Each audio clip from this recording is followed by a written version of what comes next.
Heureux de vous retrouver ce matin. Et vous savez comment on appelle ce que nous venons de chanter? On appelle ça les prémices. On appelle ça les prémices. On appelle ça les exercices où on s'échauffe. Parce que quand le Seigneur viendra, on sera en forme. Amen. On se prépare. On goûte déjà aux choses que Dieu nous a préparées. Et c'est notre plus grande joie d'être dans sa présence, de le louer, d'être à notre place. Amen. Alors c'est une sainte convocation que Dieu nous a fait ce matin, de nous réunir ce matin. Et c'est une invitation solennelle. Et j'aimerais poursuivre dans ce même élan à travers une invitation, aller encore plus loin dans cette invitation que ce même Dieu nous fait, d'aller encore plus loin avec lui, dans ses voies, dans sa présence, où il nous entoure, il nous accompagne, où il nous assiste à chaque instant.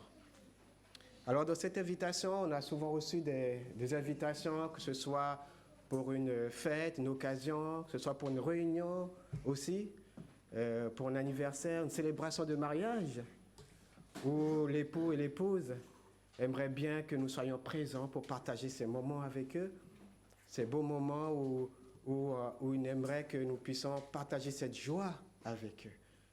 Et ce matin, le Seigneur aussi nous invite pour aller plus loin. Ce matin, le Seigneur nous invite à une vie nouvelle, à une vie plus enrichie, plus enracinée, à une vie où il a encore plus toute sa place en nous.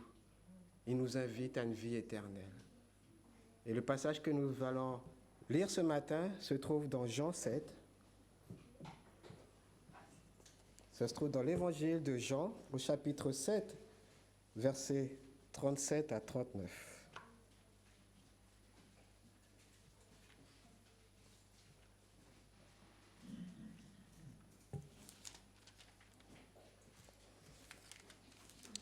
Jean chapitre 7, versets 37 à 39.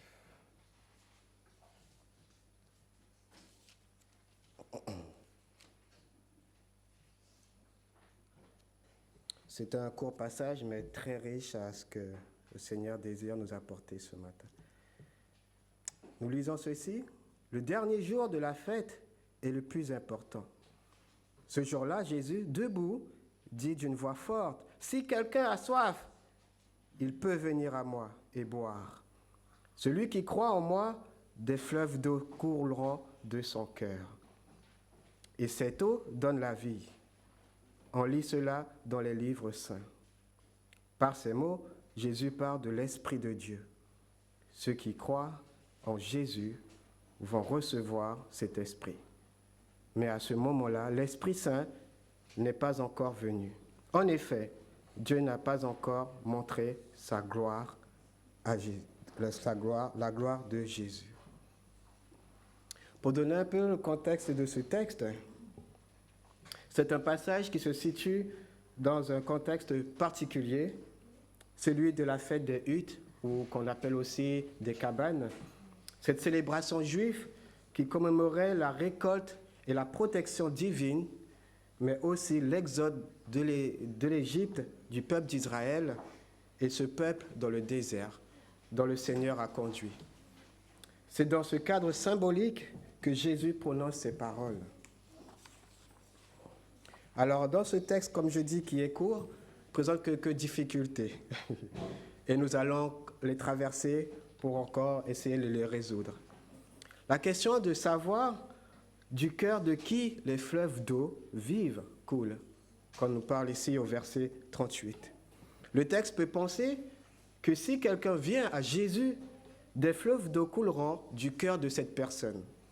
Mais à l'origine, le texte du Nouveau Testament a été écrit sans ponctuation. Comme nous voyons ici, il y a des virgules. C'est plus tard que l'on a séparé les mots et rajouté la ponctuation dans le texte grec. Mais ce n'est pas Jean qui a mis la ponctuation.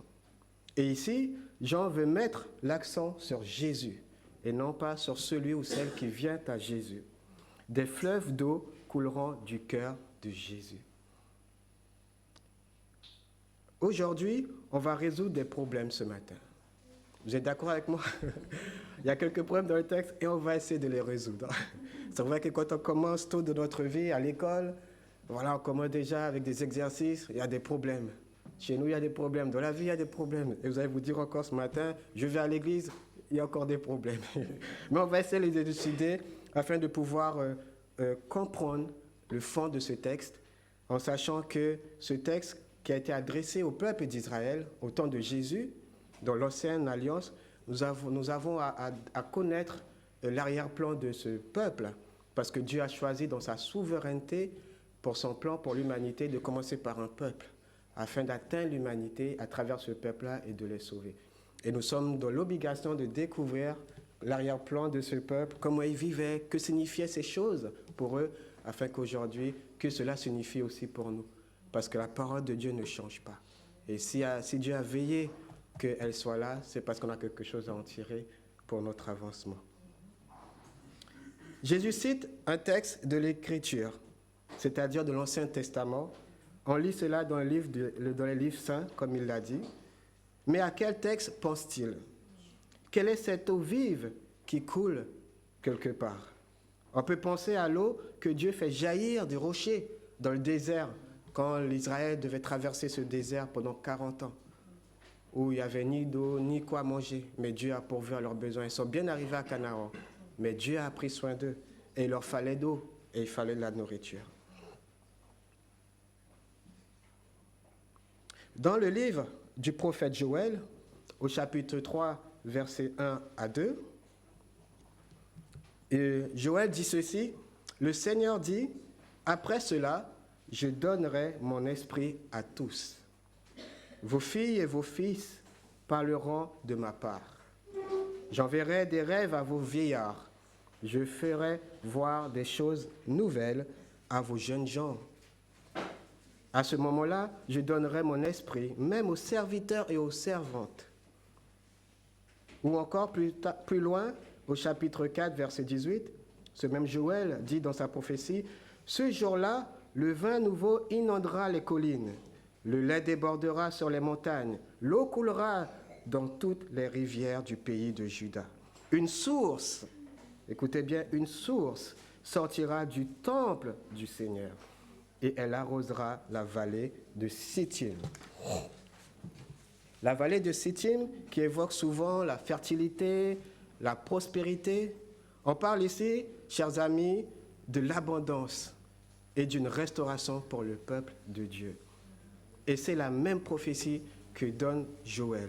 Ce torrent est donc une image de l'Esprit de Dieu. Et le prophète Ézéchiel va reprendre plus tard cette expression en parlant de l'eau pure. Je mettrai en vous mon esprit. Ézéchiel 36, versets 25 à 27. Cette source est donc une image de l'esprit. Il nous parle aussi du temple où jaillira cette source. Ce jour-là, une source jaillira de Jérusalem. La moitié de son eau coulera vers la mer morte, l'autre moitié ira vers la Méditerranée. Elle coulera toute l'année, à la saison sèche et à la saison des pluies. Pourtant, Jésus dit de son cœur, au lieu de dire des fleuves d'eau vives couleront du temple. Pourquoi donc? C'est parce qu'il ne voulait pas que ces gens puissent penser au temple, qui est le côté matériel, le temple, l'effigie. Mais il voulait que ce peuple puisse voir lui en tant que temple. Alors nous avons un autre problème ici, c'est de savoir une source qui viendrait du temple ou de Jérusalem. Et oui, j'ai tout un sac de problèmes pour vous ce matin. Vous n'auriez pas dû me faire venir. Voilà. J'avais un collègue qui s'appelait Michel. C'était un menuisier. Et à chaque fois quand il venait sur nos chantiers, sur mes chantiers surtout, c'était un ancien. Et quand il est arrivé sur le chantier, on a vu dans son allure qu'il ne voulait pas venir. Et la chose, c'est que c'est un menuisier, moi je suis peintre. Et du coup, j'étais avec mon collègue. Et lorsqu'il arrive avec des plaintes en bois. Et dès qu'on lui dit bonjour, il se tourne comme ça et il raye mon mur, où j'ai peint sur le mur ma peinture, et il raye ma peinture. J'ai dit, mais fais attention. Et il nous répond, ils n'auraient pas dû m'envoyer. Alors, au lieu de m'énerver, j'ai plutôt rigolé. Parce qu'on n'aurait pas dû l'envoyer parce qu'il ne voulait pas venir. Alors, on va régler encore des problèmes ce matin. Pourquoi Jésus a-t-il dit cela le dernier jour de la fête? Ça, c'est une question qu'encore on peut se poser.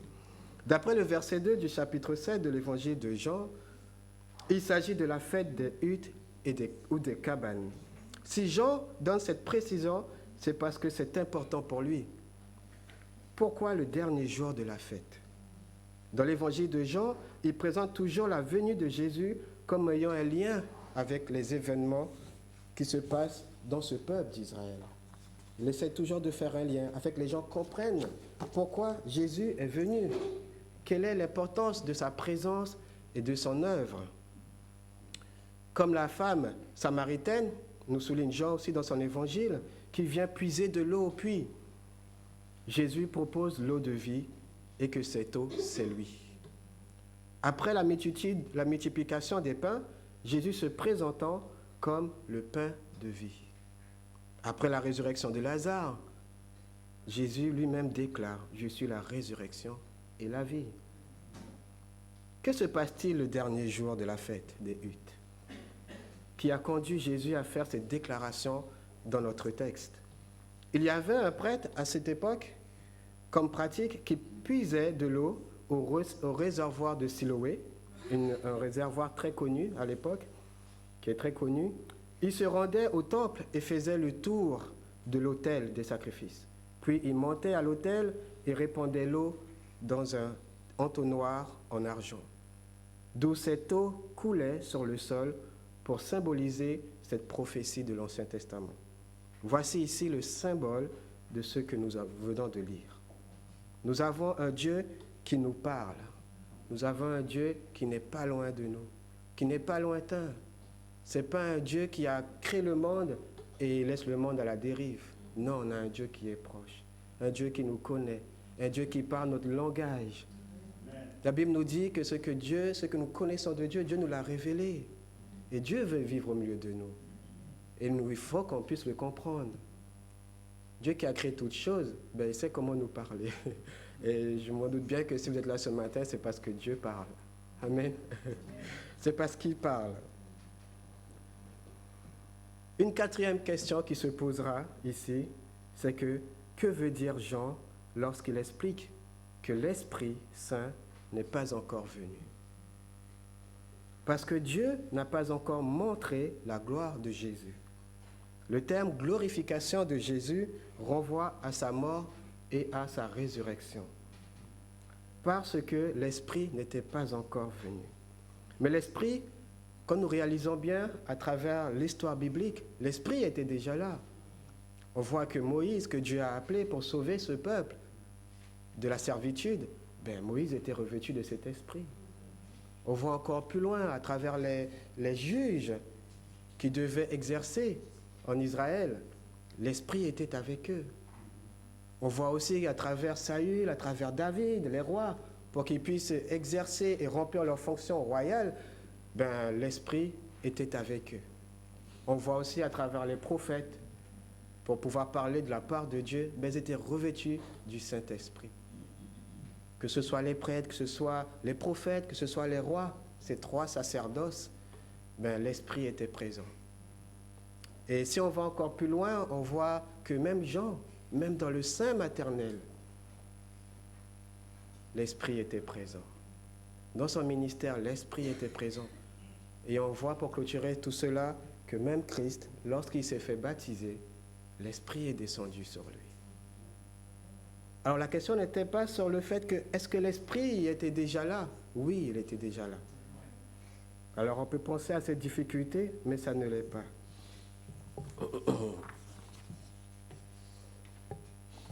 Mais ici, Jean parle d'un événement qui a eu lieu à la Pentecôte. L'effusion du Saint-Esprit, le don de l'Esprit. C'est cet événement à la Pentecôte qui n'était pas encore possible avant que Jésus puisse mourir et ressusciter. Parce que c'était la condition pour que l'Esprit de Dieu puisse venir. Parce que Jean va relever à cela, parce qu'il rapporte quelque chose qui s'est passé à la croix. Pourquoi Jean voit cela? Il y a eu un événement qui s'est passé à la croix et que Jean nous rapporte. C'est que lorsque Jésus a été crucifié à la croix, il y a eu un soldat qui a percé ses côtés. Et Jean nous rapporte dans son évangile que quelque chose est sorti du côté de Jésus. Il y a eu du sang, mais pas seulement du sang. Il y a eu de l'eau qui est sortie. Ce sang symbolise la mort de Jésus en tant qu'agneau, en tant que serviteur pour nos péchés. Et cette eau symbolise cette vie qu'il donne. Cette vie qu'il donne à chacun et à chacune de nous ce matin. Alors il y a des choses qui se passent qu'on ne saisit pas les dimensions, mais quand Dieu fait quelque chose, il veille à ce que ça soit marqué, il veille à ce que ça soit concret, il veille à ce que quand il parlera, que nous puissions nous souvenir que oui, Dieu avait agi et que ce qu'il a agi, ce qu'il a dit, ça m'est accompli. Dieu a veillé à accomplir ces promesses-là afin que le peuple d'Israël puisse ouvrir les yeux. Afin que chacun de nous puisse ouvrir les yeux. C'est ce don qui allait ensuite venir à la Pentecôte. L'Esprit de Dieu qui nous communique une vie nouvelle. Car à cause de nos péchés, nous étions condamnés à la mort. Quand on voit que l'histoire nous raconte que depuis Adam, dans Genèse 3 jusqu'à Genèse 11, Dieu envoie le monde qui était parti à la dérive. On parle de Babel. On voit comment les hommes se sont comportés sur cette terre que Dieu a créée. Dieu avait résolu dans son cœur à se dire, je me réponds d'avoir créé l'homme. Et Dieu a dû renouveler ce qu'il a dû faire. Une forme de déconstruction, il a fait du monde. Et là, Dieu montre que lorsqu'on met l'homme, on voit que l'homme s'égare et l'homme s'éloigne de lui. Et Dieu s'est dit, puisque c'est comme ça, je vais donner ma loi à l'homme et ils suivront mes voies. Alors Dieu s'est choisi un peuple à travers Abraham jusqu'au peuple d'Israël. Et Dieu lui a donné sa loi. Et qu'est-ce qu'on voit après? De roi en roi, tout ce peuple-là s'est retourné à s'éloigner de ce Dieu, à rentrer dans l'idolâtrie, à abandonner ce Dieu. Pour montrer que même avec la loi que Dieu nous donne, on ne peut pas le suivre. Ce n'est pas que la loi est trop dure, la loi de Dieu est parfaite. Mais la chose, c'est que l'état de péché, notre état à nous en tant que créature, ce péché qui nous enveloppe si facilement, il nous est difficile. Il nous est difficile de plaire à ce Dieu. Et Dieu a fait quoi? Dieu s'est résolu par amour pour l'homme, pour qui nous sommes. Dieu a résolu de dire, puisque c'est comme ça, je vais habiter dans l'homme. Je vais tabernacler dans l'homme, afin de lui permettre d'accomplir ma parole, ce que je désire. Ma parole est bonne, mais je vais permettre à l'homme de l'accomplir comme je le veux pour que l'homme soit parfait en toutes choses. C'est ce que Dieu a désiré, que nous puissions le suivre à travers sa parole. Et Dieu nous montre l'exemple en réglant ce problème du péché à travers Christ. On ne pouvait pas s'en sortir, personne. Et Jésus a payé le prix. En connaissant le prix, il est descendu. Il a été jusqu'à la croix pour donner sa vie, pour toi, pour moi. Cette affaire, elle est juridique. Pourquoi elle est juridique? Parce qu'indépendamment de nous, ce problème qu'on a, c'est avec Dieu. C'est la justice de Dieu. Et il fallait la satisfaire. Il fallait la satisfaire.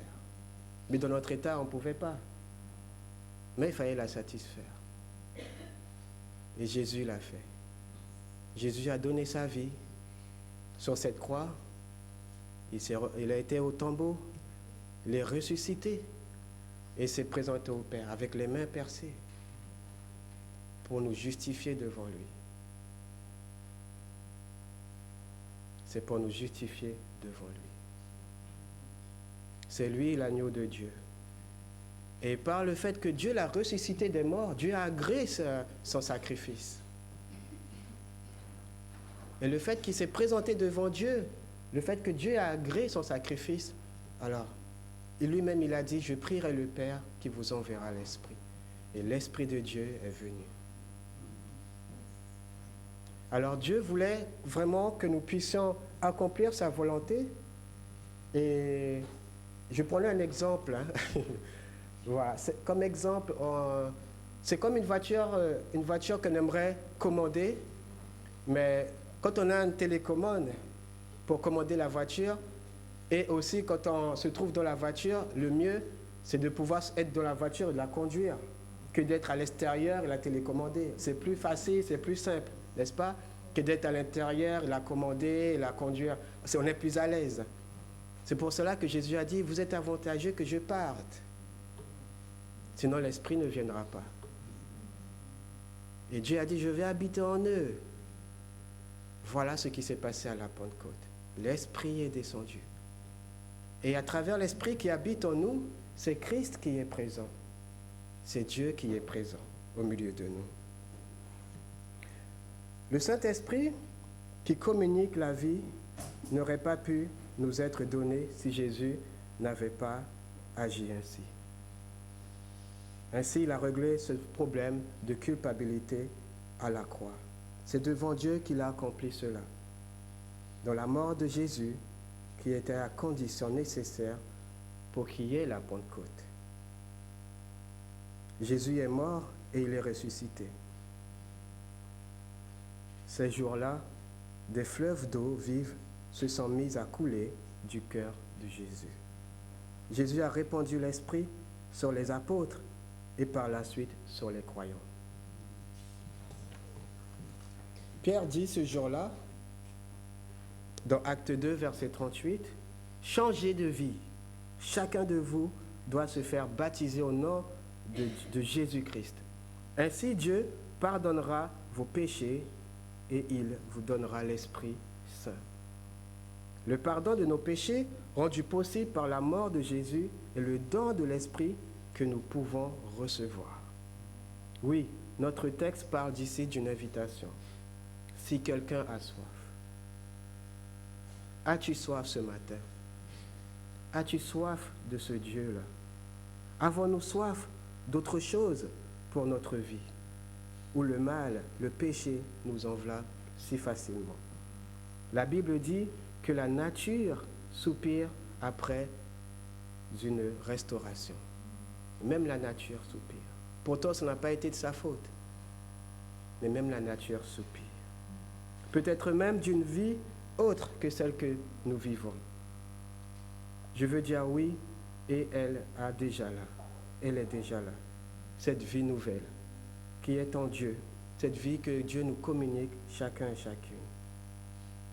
Une autre qualité de vie que nous pouvons espérer. Avons-nous soif d'une vie qui vaille la peine d'être vécue? Pour certains d'entre nous, c'est un domaine de notre vie qu'il nous faut laisser. On est avec le Seigneur, mais il y a quelque chose en nous qui ne va pas. On travaille, on s'acharne, on essaye par soi-même. Une soif de changement. Quelles sont nos aspirations profondes ce matin? L'invitation lancée par Jésus est ouverte. Elle s'adresse à quelqu'un, à chacun de nous ce matin. Et elle est là pour tous. Jésus n'exclut personne, mais il faut avoir soif. Ça, c'est une condition. Dieu fait sa part, et il a fait sa part. Et il continue encore à frapper aux portes pour faire sa part. Mais c'est à nous d'y répondre. Un certain Bartimée, nous dit l'Écriture, a entendu Jésus passer. Il était aveugle de naissance. Mais on a voulu le faire taire. Mais il avait vu que ce jour-là, il devait saisir sa chance.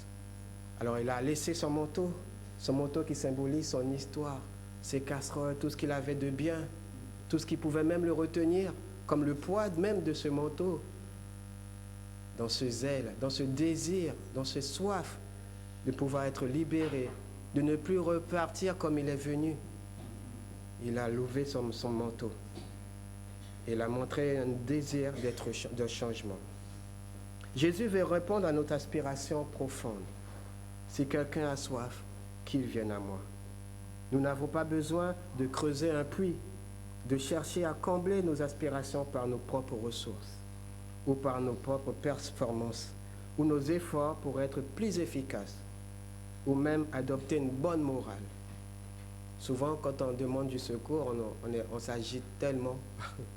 Et c'est vrai que les secouristes nous apprennent cela. Des fois, quand quelqu'un se noie, quand il est à l'eau, quand il s'agite, les secouristes, avant d'aller le secourir, le laissent patauger bien, jusqu'à ce qu'il soit fatigué.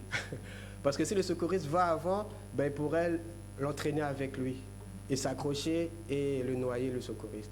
Alors on laisse la personne se fatiguer. Quand il n'a plus de force, là on lui jette la bouée et puis il va le chercher. Et souvent on est agité, on cherche des solutions par nous-mêmes, on essaye de s'en sortir. Mais la Bible nous enseigne que nous on ne peut pas s'en sortir tout seul. Le péché il est là, il est là. On est sous sa coupe. Nous n'avons pas à creuser un puits, car la source coule à ciel ouvert. Il suffit de s'y rendre, d'aller à Jésus, de se tourner vers lui et de boire à la source. Jésus seul étancher notre souffle. Seul lui peut le faire. Comment boire à la source, donc? Qu'il boive celui qui croit en moi. C'est en mettant notre confiance en Jésus et en Jésus seul que nous pouvons boire à la source, nous abreuver de l'eau vivifiante.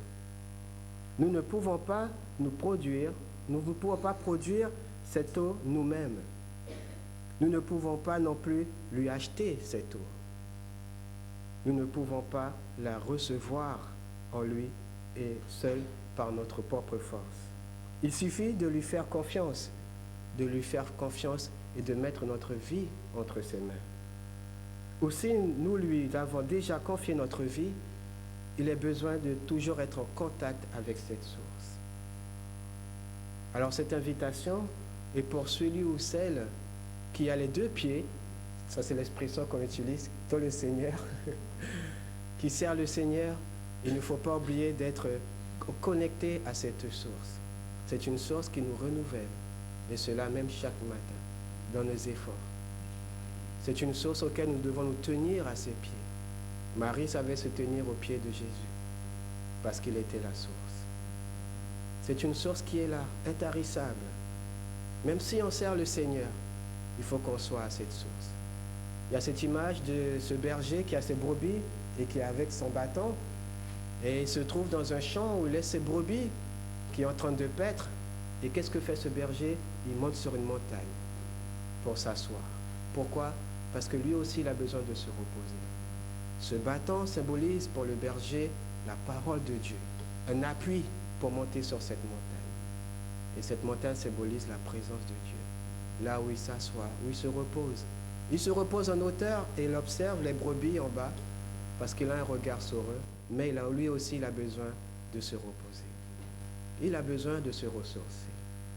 Et cette eau vive, c'est Jésus. Il est pour celui qui est dans le champ du Seigneur. Il est là aussi pour celui qui le cherche, qui tâtonne. Il est aussi pour celui qui n'a pas encore saisi, mais qui est là ce matin, présent. Laisse-moi te dire que tu es au bon endroit, avec la bonne personne. Persévère. Le Seigneur te voit. En son temps, il fera toutes choses belles dans ta vie. Et il t'accompagne. Il te garde. Il a veillé que tu sois là ce matin, ce n'est pas pour rien. Alors chacun de nous doit répondre à cette invitation. Chacun a sa part dans cette invitation que Dieu nous offre ce matin. Alors c'est une invitation d'être présent, mais c'est aussi une invitation d'aller plus loin. Amen. Dieu veut que nous puissions demeurer en lui, mais pour cela, il faut qu'il habite en nous. Et pour qu'il habite en nous, il faut que nous puissions céder la place. Souvent, on est dans la voiture et au lieu que le Seigneur ait le volant, on le met dans le coffre. Non? Souvent, et quand ça ne va pas, c'est là qu'on ouvre le coffre. Alors qu'on doit lui donner le volant de notre vie. afin qu'il puisse conduire toutes choses et de lui faire confiance. Même avant d'arriver à Christ, on a tellement agité nos vies, on a tellement tâtonné dans nos vies. Et aujourd'hui, on est là ce matin. Alors, le Seigneur nous demande ce matin de lâcher prise. Que ce soit pour vous, que ce soit pour moi. Parce que le chemin est court, mais aussi il est long. Parce qu'on ne sait pas à quel moment il viendra. Mais que nous puissions nous retrouver quand il viendra en lui. Pour qu'il puisse dire, bon et fidèle serviteur. Fidèle serviteur et servante parce que nous l'avons servi, mais surtout parce que nous avons demeuré en lui. Nous avons obéi. Alors Dieu s'approche de nous, il a sa part, et nous aussi nous avons notre part. Par l'Esprit, Jésus communique la vie, une vie éternelle. Et par l'Esprit, c'est le Père et le Fils qui viennent habiter en nous. Comme je disais, il était avantageux que Jésus parte et que l'Esprit vienne. Il a dit quand il viendra, il ne parlera pas de lui-même, mais il prendra de ce qui est à moi et vous l'annoncera. Et Jésus, il est encore au milieu de nous et il est en nous. Alors les disciples pouvons penser, ou on peut penser que Jésus est parti, mais Jésus est là, mais à travers l'Esprit Saint. C'est pour ça que sa mission n'est pas encore finie. Il le continue en nous. C'est son œuvre pour nous sauver, pour nous travailler, pour nous rendre conformes à ce qu'il est, à l'image de Dieu. Et quand on dit à l'image de Dieu, c'est pas comme une aliénation, c'est pas être uni à Dieu. À l'image de Dieu, c'est manifester les caractères qui est en Dieu. Ce qui est Dieu, c'est ce que Dieu veut que nous soyons. Que nous soyons bons, que nous puissions aimer, que nous puissions manifester sa nature, qui il est, pour que le monde voie. C'est ça l'Église. On dit que Christ n'est pas là, mais Christ est là à travers son Église. Nous sommes son corps. Et quand le monde voit l'Église, il voit Christ. Il voit Christ. Il y avait ce démoniaque quand Jésus a traversé tout le lac pour aller et le guérir. Ce démoniaque qui était dans les montagnes, qu'on ne pouvait pas le tenir. Et Jésus l'a guéri. Et le démoniaque, quand il a été guéri, ce désir de rester accroché à son nouveau maître, qui est Christ, mais Jésus lui dit quelque chose, non. Va vers ta famille, ta communauté, tes parents.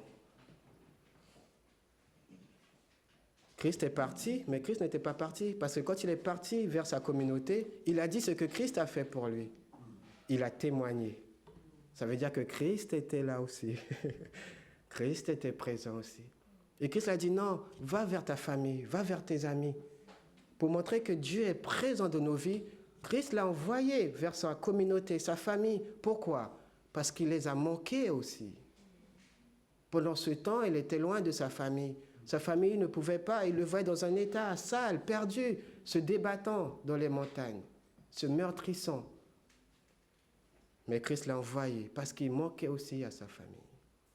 Pour vous montrer que Dieu est un Dieu présent, un Dieu proche, un Dieu de famille aussi. Et Dieu l'a envoyé. Alors oui, nous avons reçu cet esprit, et cet esprit habite en nous. Et à la Pentecôte, ce qui s'est passé, c'est à ce moment-là qu'il y a eu l'effusion du Saint-Esprit. Ce qu'il y a dans l'Ancien Testament qui n'était pas répandu, bien à la Pentecôte, ça a été répandu sur toute chair, sur tous les croyants, pour tous et toutes celles qui veulent de Christ, tous ceux qui veulent s'attacher à lui. L'eau que Jésus offre ici pour étancher sa soif, quand on nous a parlé de cette Samaritaine, nous l'avons vu, est une image de l'Esprit, de son œuvre en nous. Et cette œuvre est présentée ailleurs comme une communication de la vie. Jésus dit à la femme samaritaine, « Si quelqu'un boit de cette eau, il aura encore soif. Mais s'il boit de l'eau que je lui donnerai, il n'aura plus jamais soif. Au contraire, l'eau que je lui donnerai deviendra en lui une source, et cette source donnera la vie avec Dieu pour toujours. » C'est une source qui déborde du cœur du Christ. Et quand on est attaché à lui, cette source déborde dans nos vies. Et là, on peut bénir ceux et celles qui sont à côté de nous. Que ce soit nos familles, nos amis, nos collègues, on peut les bénir. Pourquoi? Parce qu'on se laisse traverser par cette source. On devient en quelque sorte, comme l'apôtre Paul dit, un vase entre les mains du Seigneur, où Dieu pourra encore apporter de l'eau de vie à ceux qui meurent, à ceux qui ne savent pas comment s'en sortir. On sera un instrument entre les mains de Dieu. L'Esprit nous pousse à une réelle repentance qui nous fait tourner vers Dieu. Une source qui purifie du péché, une vie insatisfaisante. Le péché qui nous colle à la peau, qui nous empêche de réaliser pleinement la vocation pour laquelle nous avons été créés. Qui défigure l'image de Dieu en nous, Christ veut nous purifier du péché en nous donnant l'Esprit. Il veut nous transformer de l'intérieur. Nous ne pouvons pas nous changer nous-mêmes.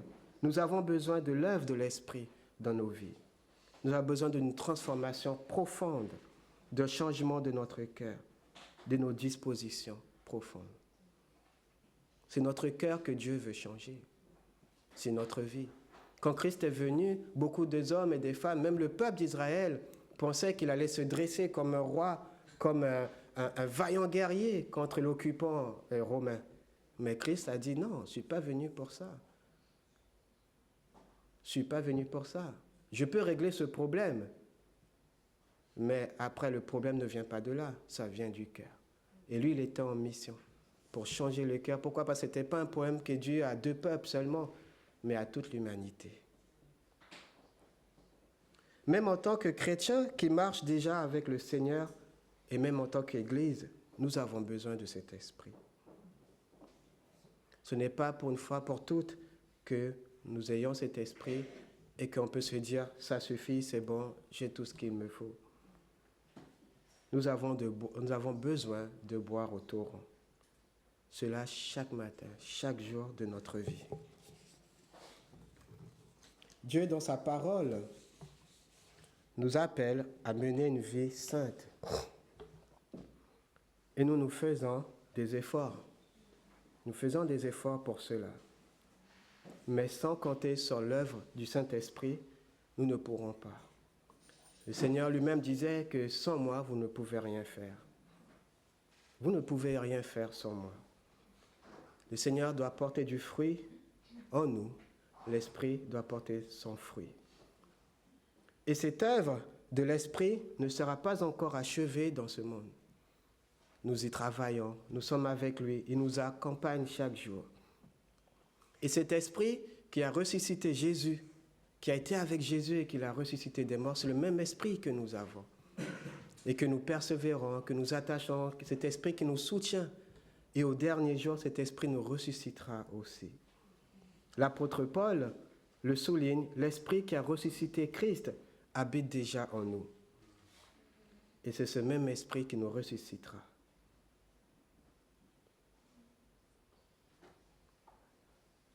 Dieu a agréé le sacrifice en ressuscitant Jésus. Le Seigneur s'est présenté devant lui et Dieu l'a agréé. Aujourd'hui, cet esprit, il est présent. Il est là au milieu de nous et il nous accompagne. Pour ceux qui sont qui font la cuisine ou qui aiment le bon repas, on peut appeler ça un avant-goût, des choses à venir. Pour ceux qui sont dans le commerce, on peut appeler ça une sorte d'acompte que Dieu nous fait de la vie éternelle déjà, que nous vivrons pleinement. Cet esprit qui nous permet d'accomplir la volonté de Dieu. Alors, est-ce que tu sais que ce matin, tu as reçu une invitation?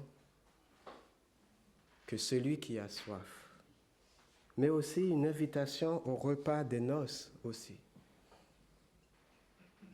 Le Seigneur va encore plus loin avec nous. On chemine. Dieu nous a invités ce matin à venir. Il vous invite à boire. Et il vous invite à quelque chose quand il viendra après. Cette invitation dit ceci, lors des noces. J'aurai le grand plaisir de célébrer et de prendre ce repas des noces en ta compagnie. Le Seigneur, c'est ce qu'il désire, que ce soit pour toi que pour moi, que nous soyons présents en ce temps de noces. Alors, dans cette invitation, il n'y a pas de date, il n'y a pas d'heure, il n'y a pas de lieu, mais c'est lors de son avènement.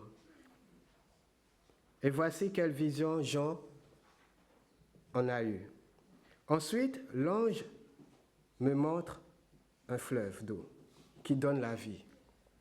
Il brille comme du verre. Il sort du siège de Dieu et de l'agneau. Et il coule au milieu de la place de la ville. Là, entre deux parties du fleuve, il y a l'arbre de la vie. Cela peut nous rappeler le jardin d'Éden. Il donne des fruits 12 fois dans l'année, une fois par mois, et ses feuilles servent à guérir les peuples. Il n'y aura plus de malédiction, nous dit cette prophétie. Le siège de Dieu et de l'agneau sera dans la ville. Et les serviteurs de Dieu l'adoreront. Ils verront son visage et son nom sera écrit sur leur front. Il n'y aura plus de nuit. Personne n'aura besoin de la lumière d'une lampe, ni de la lumière du soleil. En effet, le Seigneur Dieu répandra sa lumière sur ses serviteurs, et ils seront rois pour toujours. Ici, il nous parle du trône de Dieu, du trône de l'agneau, et au milieu de ce trône, ce qui coule, c'est ce fleuve. Ce fleuve qui donne la vie. Ce fleuve qui nous rappelle ici, Jean, qui nous apporte cette vie renouvelée, cette vie qui change. Quel beau et merveilleux programme, n'est-ce pas? Alors nous aurons une pleine part au fleuve d'eau vive. Telle est notre espérance. Mais revenons au présent. On va faire un retour vers le présent. Dès maintenant, Jésus nous offre l'Esprit qui purifie, qui transforme et qui vivifie. Il veut agir en nous par l'Esprit Saint. Si quelqu'un a soif, est-ce que quelqu'un ce matin a soif de ce changement dans sa vie? Nous pouvons y répondre. Le Seigneur a autant de faire part qu'il faut pour tout le monde. Il nous invite pour chacun à ce temps, que nous ne puissions pas manquer ce moment où le Seigneur a déjà tout préparé. Il attend le temps où, selon la sagesse du Père, qu'il puisse dire c'est l'heure. Et il viendra avec ses anges. En tant qu'Église, nous avons ce mandat missionnel aussi, dans nos efforts pour grandir en sainteté avec le Seigneur, dans nos engagements aussi à le servir. En tant qu'Église aussi, nous avons ce mandat d'être le moyen par lequel le Seigneur veut inviter, voire appeler, car il y a urgence, les femmes et les hommes à la vie éternelle. Là où on disait que le Seigneur avait une mission pour son Église, on peut dire aujourd'hui que le Seigneur a une Église pour sa mission. Dietrich Bonhoeffer, un pasteur luthérien, théologien allemand, qui est mort en résistant aux nazis pendant la Seconde Guerre mondiale, disait ceci: « L'Église n'est qu'Église que lorsqu'elle est là pour les autres. » Voici notre appel. C'est Christ qui est encore dans ce monde pour appeler les hommes et les femmes à travers son Église. C'est sa mission qui continue. C'est pour ça qu'il a dit à ses disciples, « Vous m'attendrez ici et vous recevrez une puissance. Le Saint-Esprit surviendra sur vous. » Et ça s'est fait à la Pentecôte. Parce qu'il savait que les disciples ne pouvaient rien faire sans lui. Et en recevant l'Esprit, c'est Christ encore qui est à travers eux dans sa mission. Et à la suite de ces apôtres, nous, en tant qu'Église, nous nous retrouvons. Alors oui, cette histoire, ce récit qui parle et qui s'adressait à ce peuple d'Israël, nous avons aussi notre part à en tirer. Ce peuple qui a marché dans ce désert pendant 40 années, où Dieu a été avec lui, nous sommes dans ce monde aussi dans une sorte de désert, où c'est difficile, où ce n'est pas évident. Mais Dieu nous appelle à faire confiance à sa parole, de nous abandonner entre ses mains, que l'Esprit ait une pleine possibilité de pouvoir faire ce qu'il veut dans nos vies, pouvoir nous changer. Nous ne connaissons pas notre lendemain, mais aujourd'hui, nous pouvons lui faire confiance. Que celui qui nous tient dans nos mains, il ne nous abandonnera point, il ne nous lâchera point. Ce qu'il a dit, sa main l'accomplit dans nos vies. Amen. Il nous l'accomplit, il nous l'a dit. Et si depuis Genèse, dans Genèse 3, verset 15, 16, il a dit que la descendance de la femme sera inimitié avec le serpent et que cette descendance-là, il parlera et il fera de grandes choses à travers elle et qui sauvera le monde. Aujourd'hui, on le voit à travers l'Évangile que Dieu fait des grandes choses dans nos vies.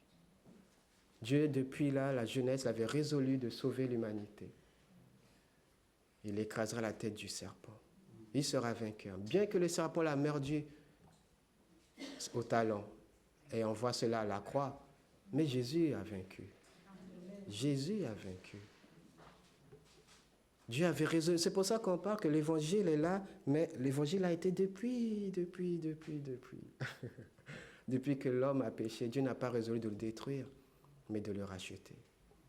C'est ce qu'on appelle la grâce, une grâce imméritée.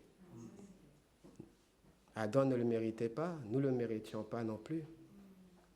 Mais le Seigneur est venu jusqu'à nous. Alors il nous a donné sa parole, il nous a donné son esprit, et il va encore plus loin, il s'est sacrifié pour nous. Il nous a tout donné. Il nous a tout donné. Aujourd'hui, il nous demande de nous abandonner le peu qu'on peut faire. Le peu qu'on peut faire. Alors, on est bien habillés ce matin. Pour certains, ils s'habillent même pour aller à la fête et parfumer et tout. Nous, on s'habille bien pour venir dans la maison du Seigneur. Parce que c'est notre joie. C'est la fête. C'est là où il est. Car il a tant fait pour nous. Alors j'étais dans la joie ce matin avec tous ces louanges. Pour ça, je dis c'est une prémisse. C'est une prémisse. Des fois qu'on est dans la présence de Dieu, quand on sort, on dit waouh. On se sent renouvelé. Dieu nous fait goûter à des choses, chers amis. Il nous fait goûter pour nous dire oui, persévère, sois patient. On passe par des moments difficiles, on a envie de lâcher prise. Mais Dieu nous connaît et il nous comprend. Il nous dit ne lâche pas. Il nous porte quand ça ne va pas. Et il nous soutient, chacun et chacune. Mais sans son esprit, on ne peut pas. Voilà pourquoi nous devons nous tenir devant lui. Prendre ce temps aussi pour lui, parce qu'on est dans un monde qui court et qui n'arrêtera pas de courir. Mais que nous sachions demander au Seigneur, Seigneur, donne-moi de savoir comment compter mes jours, comment vivre chaque jour en ayant les yeux fixés sur toi. Et le Seigneur avait un problème avec l'une de ses églises, dans l'Apocalypse, Laodice. Il leur dit, ce que j'ai contre toi, tu es un grand serviteur, mais tu as oublié de m'aimer. Tu as oublié ton premier amour. Voilà pourquoi nous devons continuer à grandir, à avancer, à lui remettre les choses, petits ou gros bobos, que nous puissions continuer à lui remettre tout cela. C'est la présence du Christ sur la terre. C'est ça ce que nous sommes, individuellement et en tant qu'Église. Que nous puissions alors répondre à cette invitation qui nous parle de la vie éternelle. Cette vie éternelle, ce n'est pas quand il viendra, mais nous la vivons au moment que nous donnions notre vie au Seigneur. On dit, Seigneur, viens. C'est pour ça, lorsque nous nous conversons, quand on arrive à la conversion, ce n'est pas seulement nous, parce qu'on avons le désir, mais derrière tout ça, l'Esprit a intervenu, a disposé pour que nous puissions dire, Seigneur, tu m'as ouvert les yeux sur ta parole et je veux te suivre. Et là, le Seigneur commence à travailler dans nos vies. Et il prend toute sa place. Et on découvre ce Dieu, quel point ce Dieu-là, il est bon, qu'il est fidèle et qu'il est juste dans nos vies. Dieu veut être pleinement dans nos vies. Et là, le Seigneur nous invite encore ce matin à être remplis, à être renouvelés dans le Saint-Esprit. On parle souvent de cet esprit comme dans la Trinité, le troisième, Dieu le Père, le Fils et le Saint-Esprit. Mais en réalité, c'est Dieu le Père, le Fils et le Saint-Esprit. C'est notre conception qui est comme ça parce qu'il y a certaines choses qu'on ne saisit pas de Dieu. Mais Dieu, dans sa volonté, de sa façon de gérer la création, ben il a voulu fonctionner de cette façon. Mais ce que Christ a fait, l'Esprit de Dieu est venu l'accomplir en nous, cette œuvre de la croix. Voilà pourquoi Dieu a établi ce plan. Christ est venu l'accomplir dans nos vies et l'Esprit de Dieu nous soutient afin que nous puissions demeurer jusqu'à ce qu'il vienne. Dieu ne veut perdre aucun de ses petits, même s'il y a les 99 autres, mais celui qui ne va pas bien, il ira le chercher. Et il va se mettre en peine, il va le porter jusqu'à ce qu'il soit en sécurité. C'est ce que Dieu veut. Alors il y a une urgence pour nous, il y a une urgence pour nos contemporains d'être Église dans ce monde, afin que Christ puisse rayonner, que Christ puisse appeler les hommes et les femmes à la repentance, parce qu'il y a urgence, parce que Dieu nous aime et il veut être à nos côtés. Que Dieu nous bénisse ce matin, que Dieu nous aide encore à faire un pas de plus, un pas de foi de plus avec lui dans notre marche et qu'on est avec lui à chaque instant. Et Dieu fera toutes choses belles en son temps. Amen. Que Dieu nous bénisse. Amen.